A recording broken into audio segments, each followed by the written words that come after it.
Welcome to Craft Beer Friday. I'm your host, Steve, and on this week's show, I'm just angry and I'm not drinking a beer.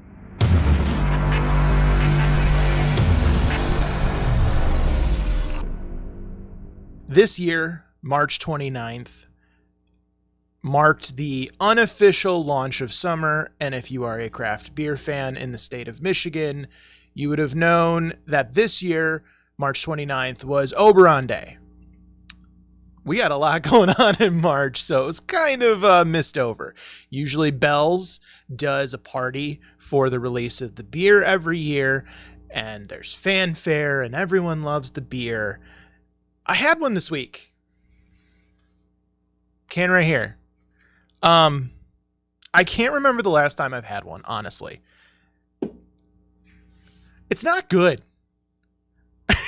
It's as simple as that.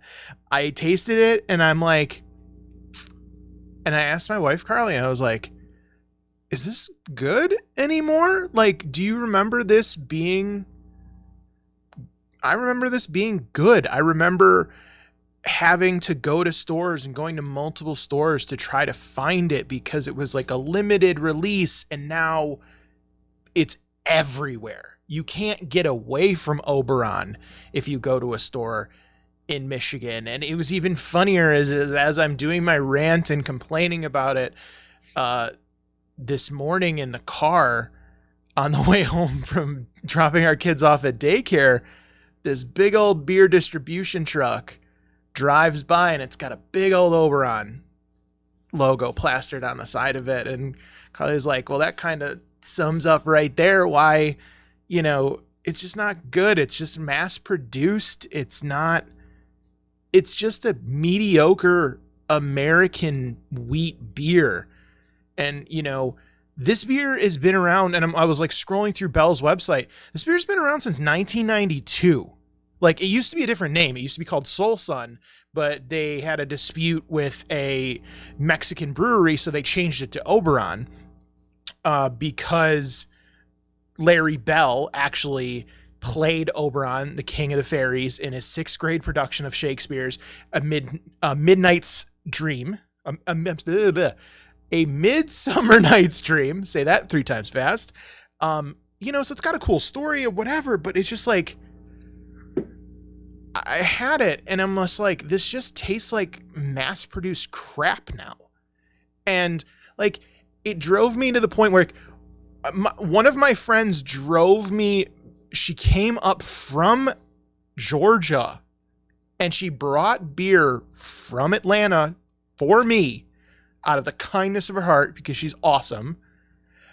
I didn't even want to drink it because I was so mad at how shitty this beer was. And I was at the store, and you know what I bought today to get the taste out of my mouth from this? I bought Bud Light Lime, and I drank Bud Light Lime, and you know what? I enjoyed it. I also enjoyed a Bud Light Lemonade. That's actually a real tasty summer beer. Highly recommend it. But it just,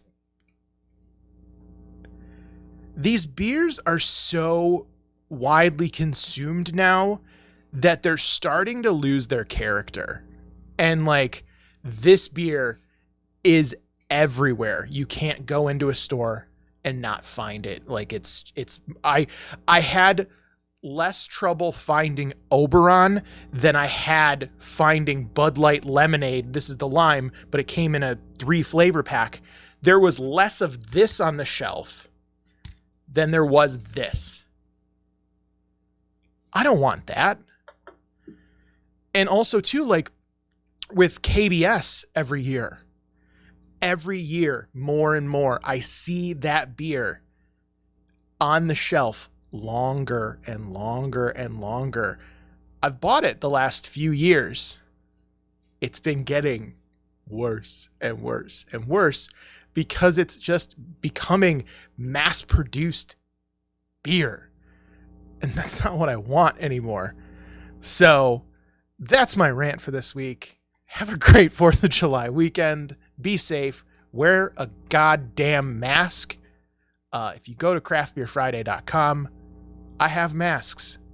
$1 from each mask is donated to a charity per Teespring's terms of service, which is awesome. If you use code BEER, you get 10% off. I'm literally making no money on these things. Buy a mask, put it on your face, save yourself, save people around you. Have a great weekend. We'll see you later.